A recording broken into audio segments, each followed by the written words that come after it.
Assalamualaikum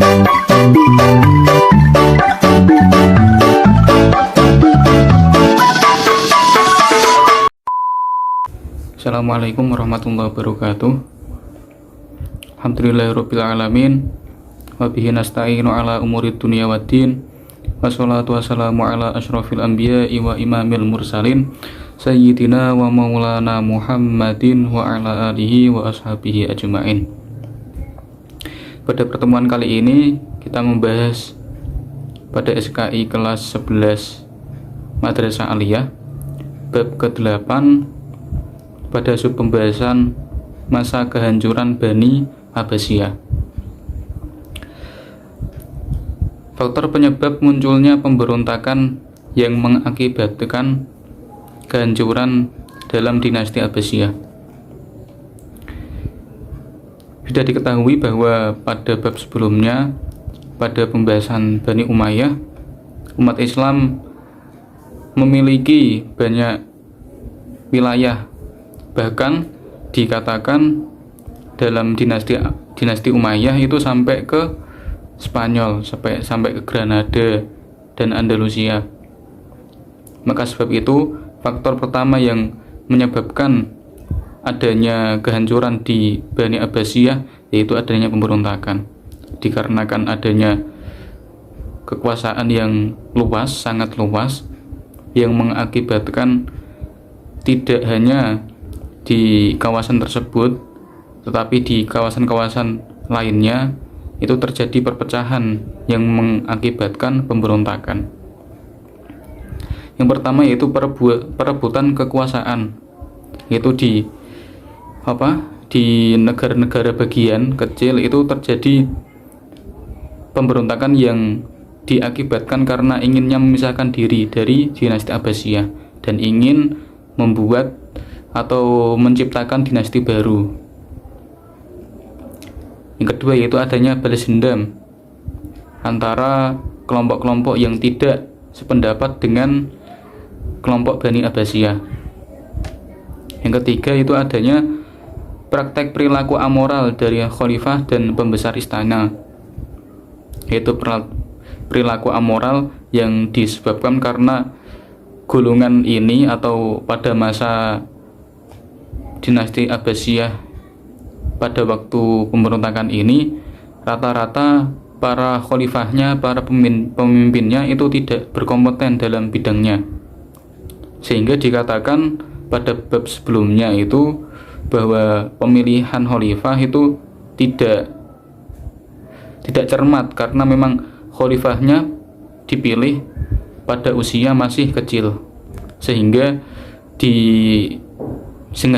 mengakibatkan terjadinya ketidaksinambungan. Setelah kita mengenal tentang perilaku amoral dari para khalifah dan pembesar istana, selanjutnya yaitu sistem peralihan kekuasaan monarki yang memang sebelumnya sudah diturun-temurunkan oleh dinasti sebelumnya, yaitu dinasti Umayyah. Selanjutnya yaitu karena ketidakpuasan masyarakat terhadap pelayanan pemerintah yang dianggap kurang bisa mengayomi kepada masyarakat.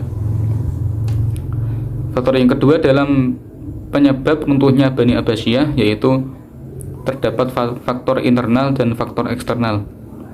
Dalam faktor internal yaitu adanya perebutan kekuasaan berkepanjangan dalam istana yang menimbulkan respon buruk dari masyarakat. Ini terjadi karena pada waktu khalifah akan meninggal itu khalifah sudah menunjuk ganti atau bakal calon penggantinya, yang rata-rata itu khalifah tersebut memilih kepada anaknya, sedangkan pada masa akhir kehancuran Bani Abbasiyah, khalifah tersebut memilih anaknya yang bahkan anak tersebut belum cukup umur untuk menjadi seorang khalifah. Selanjutnya yaitu pada faktor eksternal. Yang pertama yaitu wilayah dinasti Abbasiyah yang terlalu luas sehingga kurang dalam pengawasannya, penjagaannya yang mengakibatkan banyaknya pemberontakan di setiap penjuru.